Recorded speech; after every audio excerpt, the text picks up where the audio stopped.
আজকে বানাবো চিকেন পোস্ত। চিকেন পোস্ত বানানোর জন্য নিয়েছি আলু, চিকেন, টমেটো, পেঁয়াজ, আদা, রসুন, কাজু, কিশমিশ, মগজ আর পোস্ত।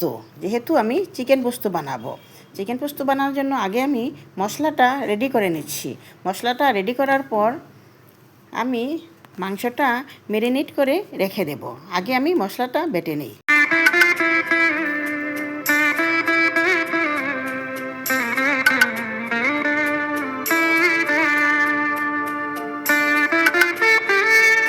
একে একে সব মশলা বেটে নেব। মশলা বাটা হয়ে গেলে আমি মাংসের মধ্যে রেখে দেব ম্যারিনেট করার জন্য। এখন আমি কাজু, কিশমিশ আর অল্প মগজ নিয়েছি।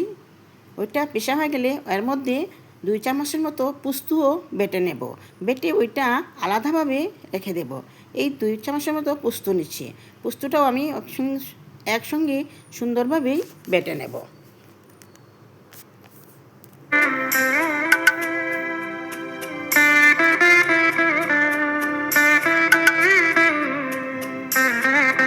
এই মশলাটাও আমি সুন্দরভাবে বেটে নিচ্ছি। আর পোস্ত বাটাটা হয়ে গেলে আমি উঠিয়ে নেব আলাদা একটা বাটিতে।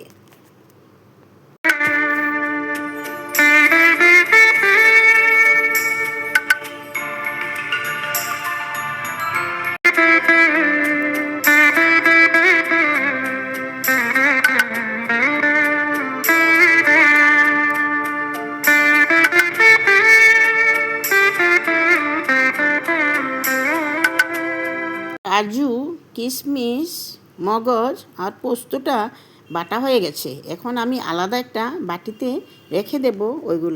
ওইগুলা রান্নার লাস্টের দিকে আমি ব্যবহার করব। এখন আমি অল্প আদা আর রসুনও বেটে নেব। যেহেতু মাংস রান্না করব না, আদা রসুনটাও আমি বেটে নিচ্ছি।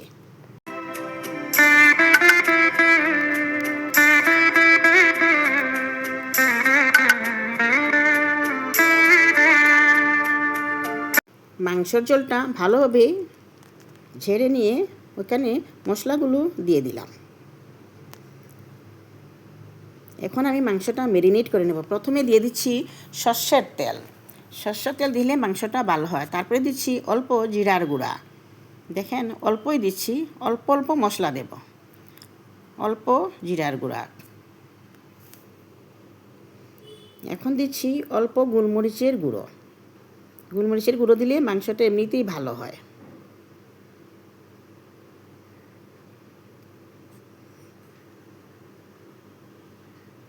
এখন দিচ্ছি অল্প কাশ্মীরি মরিচের গুঁড়ো, যেহেতু রঙটা সুন্দর হওয়ার জন্য। এখন দিয়ে দেব কাশ্মীরিচের গুঁড়োটা। এখন দেব অল্প হলুদের গুঁড়ো। অল্পই দেব, হলুদের গুঁড়োটা দিলে অল্পই দিচ্ছি হলুদের গুঁড়ো। আর লবণটা দিব স্বাদ মতো। যার যার যেমন অনুযায়ী লবণটা ব্যবহার করবে। আমি আমার স্বাদ মতোই লবণটা দিয়ে দিচ্ছি। এখন ওইটাকে ম্যারিনেট করে রেখে দেব প্রায় 10 মিনিটের মতো। মাংসটা ম্যারিনেট হতে থাকবে আর এইদিকে মাংসের আলুটাকে আমি ভেজে নেব। মাংসটা আমি খুব সুন্দরভাবে মাখিয়ে রেখে দেব প্রায় 10 মিনিটের মতো। আমি গ্যাসটা জ্বালিয়ে আলুটাকে ভেজে নেব। তাই অল্প সরষের তেল দিয়ে দিয়েছি আলুটা ভাজার জন্য। তেলটা গরম হয়ে আসলে একটু লবণ দেব। লবণটা কেন দিচ্ছি জানেন? আলুটা দেওয়ার সঙ্গে জলটা ছিটে পড়বে না পড়ে লবণটা দিয়ে দিলাম। আর আমি আলুগুলা দিয়ে দিলাম এখানে।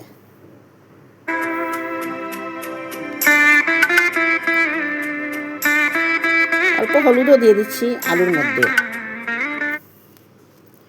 দিয়ে একটু নেড়ে চেড়ে আলুটাকে ভেজে নেব সুন্দর করে।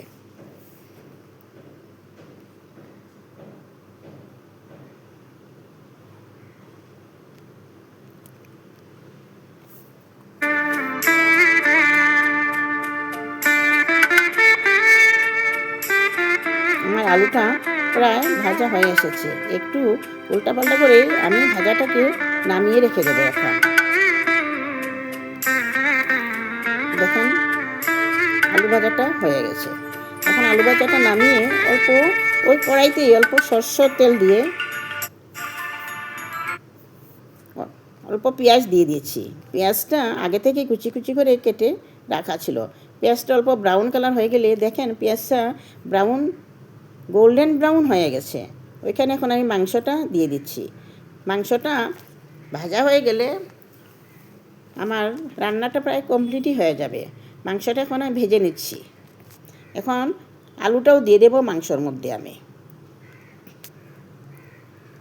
টমেটোটা দিলাম, একটা টমেটো রেখেছিলাম, টমেটোটাও কেটে কেটে রেখে দিলাম, দিয়ে দিচ্ছি এখন মাংসর মধ্যে।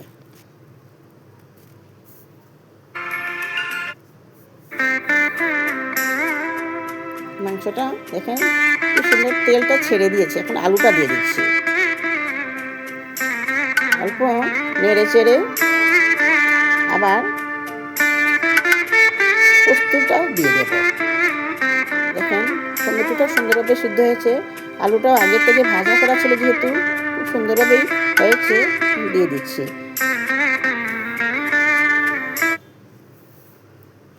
এখন আমি দিয়ে দেব পোস্তটা। অল্প জলটা ছাড়লেই, মাংস থেকে তেলটা ছাড়লেই মশলা থেকে, তখন আমি দিয়ে দেব পোস্তটা।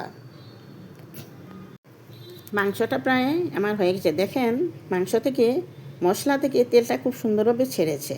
এখন আমি দিয়ে দেব পোস্ত বাটাটা। ওই বাটিটা ধুয়ে অল্প জল দেব মাংসতে, যেহেতু চিকেন পোস্ত তাই পোস্তটাই হচ্ছে মেইন।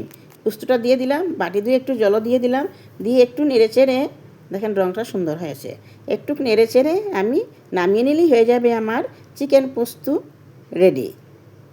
এটা রুটির সঙ্গে খেতে পারেন, পরোটার সঙ্গেও খেতে পারেন, ফ্রাইড রাইসের সঙ্গেও খেতে পারেন, ভাতের সঙ্গেও খেতে পারেন, যে কোনো খাওয়ার সঙ্গে সেটা মানাবে আর খেতে অতি উত্তম, খুব ভালো লাগবে খেতে, খুব টেস্ট হয় এরকম খেয়ে। আপনারা বানিয়ে খেয়ে দেখবেন আর আমাকে জানাবেন কীভাবে কী হলো। নমস্কার।